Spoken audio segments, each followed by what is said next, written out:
কলেজে পাশ নিয়ে পড়বো না কলেজে অনার্স নিয়ে পড়বো, এ নিয়ে একটা বিরাট সমস্যায় পড়েছি। আর এই সমস্যার সময় নানান ধরনের নানান রকম মতামত আমাকে একদম বিষিয়ে তুলেছে।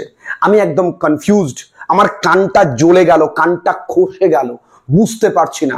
অনেকে তো বলেই দিয়েছে যে অনার্স না নিয়ে পড়লে তোর জীবন শেষ, তুই বাঁচবি না আর। ঠিক একই সমস্যা কিন্তু তোমাদের বন্ধুরা হয়েছিল। কখন? যখন তোমরা ক্লাস 11-এ মাধ্যমিক পরবর্তীতে সাবজেক্ট বা স্ট্রিম চুজ করতে গিয়েছিলে, তখন একই রকম ভাবে নানান রকম ভাবে নানা লোকে তোমাদেরকে মতামত দিয়েছিল এবং সেই সময় তুমি যে সিদ্ধান্ত নিয়েছিলে সেটা ভুল কি খারাপ তুমি পরবর্তীতে টের পেয়েছো। তবে হ্যাঁ, সেই সময় ভুল বা ঠিক করলে সেই সিদ্ধান্তকে শুধরে নেওয়া গেছে বা খুব বেশি ক্ষতি হয়নি। কিন্তু এই মুহূর্তে দাঁড়িয়ে তুমি একটা ভুল সিদ্ধান্ত নেবে, তোমার জীবনটা কিন্তু অন্ধকারে যাবে। তাই বলবো, এই সিদ্ধান্ত একদম সহজ, জলের মতন, দিনের আলোর মতন স্পষ্ট। যে কেউ সাধারণ বুদ্ধি কাজে লাগালে যে কেউ এই সিদ্ধান্ত নিতে পারে। তোমরা আমার ভিডিওটা মন দিয়ে দেখছো, তার জন্য ধন্যবাদ। তোমরা খুব মন দিয়ে কিন্তু শুনছো, আমি বুঝতে পারছি। দেখো, তোমাদের এই সন্দেহের পেছনে একটাই কারণ, তোমাদের এই দ্বন্দ্বের পেছনে একটাই কারণ। কি কারণ? তোমাদের মাথায় একটা ভূত চেপে রয়েছে। কারণ তোমাদের মাথায় একটা চিন্তা প্রতিনিয়ত ঠক ঠক করে কড়া নাড়াচ্ছে যে বস, আমাকে তাড়াতাড়ি করে কিছু করতে হবে। প্রথমত, তোমরা এই চিন্তা ভাবনাটা তোমাদের মাথায় এনেছো, তার জন্য তোমাদেরকে সেলিউট জানাই। কি ভাবছো? তোমাদেরকে তেল মারতে সেলিউট জানালাম? তোমাদেরকে তোষামত করতে সেলিউট জানালাম? মোটেও না। একটু চারপাশে দেখে দেখো তো, বহু ছেলে মেয়েরা যারা সারাদিন মোবাইলে রয়েছে তাদের মাথাও টেনশন আছে। ওকে ফোন করেছি, সে তো ফোন ধরেনি, তাকে ফোন করেছি, একে তো জানাইনি, কটা গেম খেলেছি, মোবাইলে কত পার্সেন্ট চার্জ আছে, রিচার্জ কবে করব, উফ কি টেনশন। তাদের থেকে দাঁড়িয়ে তুমি ভাবছো তোমার পরিবারকে শোধরাবে, তাড়াতাড়ি করে জীবনকে বদলাবে। এই গরমের মধ্যে তুমি তোমার স্বপ্নকে পূরণ করার জন্য সাইকেল চালিয়ে চাকরির পরীক্ষার জন্য পড়তে যাচ্ছ। তাই তোমাদেরকে স্যালিউট করবো না তো কাকে করব? তুমি যখন একবার সিদ্ধান্ত নিয়ে নিয়েছো না, তোমায় আর কেউ আটকাতে পারবে না। একদম মনোবলটাকে দৃঢ় নিয়ে এগিয়ে চলো। এবার প্রশ্নে আসি যে কেন তোমাদের এই সন্দেহ থেকে কি করে বেরিয়ে আসবো যে আমি কলেজে পাশ নিয়ে পড়বো না অনার্স নিয়ে পড়বো? খুব সহজ। যারা আগামী দিনে শিক্ষকতার লাইনে যাবে, অর্থাৎ যারা কলেজে পড়াতে চাইছে, স্কুলে পড়াতে চাইছে, বিএড কলেজে পড়াতে চাইছে, তাদের জন্য শিক্ষকতার লাইন। এখানে একটা কিন্তু রয়েছে, কিন্তুটা খুব সহজ। হ্যাঁ, এমনও হতে পারে যাদের পেছনে একটা শেল্টার আছে যে না, তোমরা পড়াশুনো করো, তোমার পরিবারকে দেখবার কোন মতন আর্থিক সাহায্যের প্রয়োজন নেই, তুমি পড়াশুনো করো। তাদের জন্য এই উচ্চ শিক্ষার দৌড়ে যাওয়াটা মানায় আমার মনে হয়। তবে হ্যাঁ, এখানে আরেকটা গল্প আছে। গল্পটা কি? যদি কারো মনে মনে সত্যি ইচ্ছে থাকে যে না, আমার পড়ানো ছাড়া কিছু ভালো লাগে না, আমি শুধু পড়াতে পারি, কাউকে বুঝিয়ে একটা শান্তি পাই, নতুন ভাবে কাউকে শেখাতে চাই, আমি পড়াতে ভীষণ পছন্দ করি, আমার স্বপ্ন ছোটবেলা থেকেই স্কুলে পড়াবো, কলেজে পড়াবো। স্কুলের শিক্ষক দিবসের দিনে যখন আমি শিক্ষক সেজে গিয়েছিলাম, বেশ দারুণ লেগেছিল। সেটা শুধু শিক্ষক খেলা ছিল না, সেটা আবার স্বপ্নের দিন ছিল। তবে তোমার স্বপ্ন পূরণ করতে গেলে কোনো আর্থিক প্রতিবন্ধকতা তোমাকে আটকাবে না। হ্যাঁ, হতে পারে তুমি তোমার স্বপ্নকে পূরণ করতে গেলে টিউশন পড়াচ্ছ, রেসপেক্ট দ্য প্রফেশন টিউশন।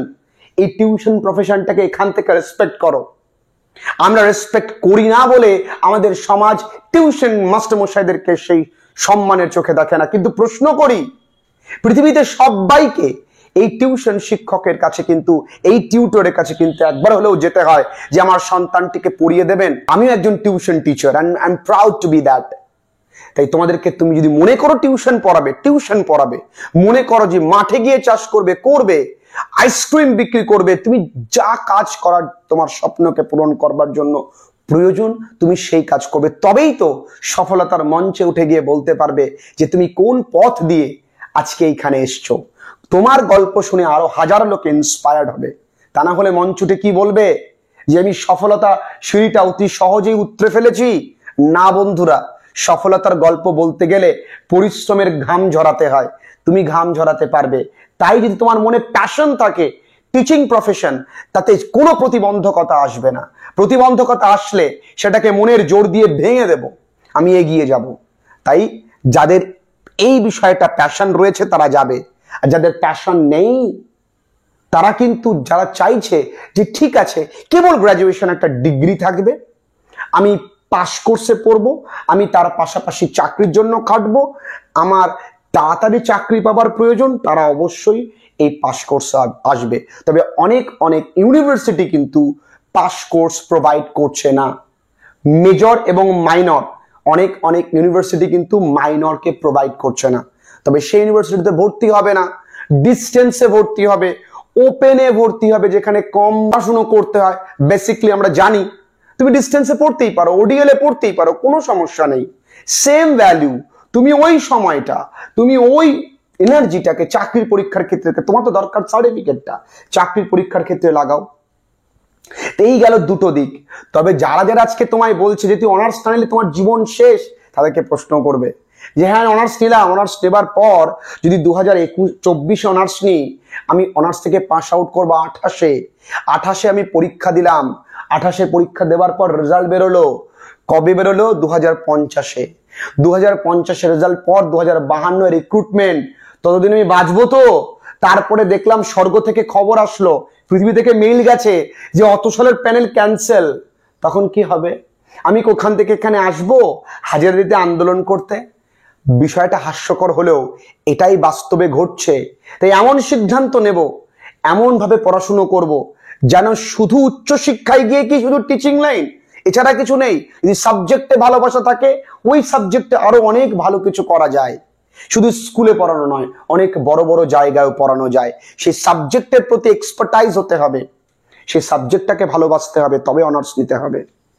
আর যদি টিচিং প্রফেশনে যেতে চাও তবেই। আর যদি মনে হয় না আমি তাড়াতাড়ি চাকরি পেতে চাই, তবে তুমি এই লাইনে আসো, পাস নিয়ে পড়ো, যে কলেজে পাস প্রোভাইড করছে সেই কলেজে ভর্তি হও। আর যদি তোমার আশেপাশে কোনো কলেজে না থাকে, ওপেনে যাও, ডিস্টেন্সে পড়ো, কোনো সমস্যা নেই। তবে দেখে নেবে যে সেটা ইউজিসি রেকগনাইজড কিনা। তাহলে বুঝতে পেরেছো, একদম সহজে তোমাদেরকে বুঝিয়ে দিয়েছি।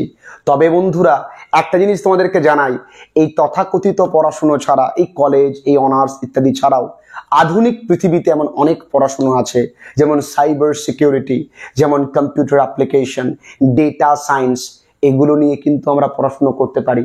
এগুলো নিয়ে নেক্সট ভিডিওতে আলোচনা করব। কার কার প্রয়োজন এই ভিডিওটা নিচে অবশ্যই কমেন্ট সেকশনে জানিও। আজকের এই ভিডিওটা এখানেই শেষ করছি। তোমরা এতক্ষণ মন দিয়ে শুনলে তার জন্য ধন্যবাদ।